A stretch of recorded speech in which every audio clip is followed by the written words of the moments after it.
Era do compadre Guilherme e do compadre Besouro. Era o seguinte, era uma vez, o compadre Guilherme e o compadre Besouro, mano, 2007. Tava voando procurando a casinha pra morar, né? Procurando um buraquinho quentinho e tal. Não achava nada, procurava um buraco ali e não achava. Aí de repente eles passaram por uma janela assim numa casa, mano. Tinha a mina gostosona, peladona, deitada de perna aberta. Aí o compadre Guilherme falou pro compadre Besouro, aí compadre Guilherme, dá uma casinha boa pra nós morar ali, né, mano? Dois buraquinhos ali, né? Falou, que maravilha, né, mano? Aí o compadre Guilherme falou, vou entrar nessa mais larga aqui de cima, entrou na mulher. O compadre Besouro falou, vou entrar nessa mais apertadinha aqui. Aí beleza. Passou uma semana, eles se encontraram na porta de casa lá, né? Tava lá varrendo a casinha.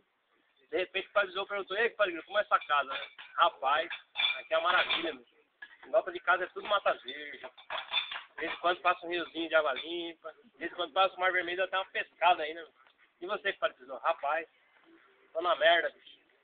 Que é apertado pra caralho e fede pra cacete. De vez em quando desce os troncos de madeira, tem que agarrar na parede, senão vai embora, né? Mas é a vida, né, compadre? É a vida. Aí beleza.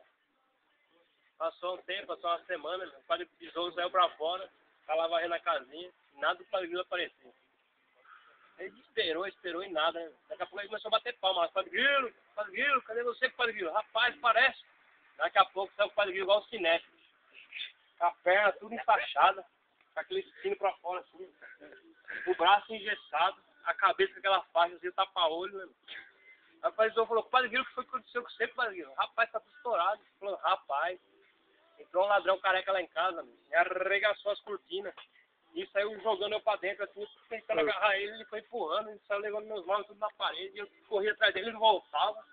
Eu empurrava ele voltava com tudo mais nervoso ainda, mais duro. De repente ele pegou, me deu uma catarrada e saiu fora, né? Mas rapaz, não era ladrão não, era viajante. Aí o compadre Guilherme perguntou, mas como você sabe? Que ele deixou as malinhas lá na porta de casa, lá.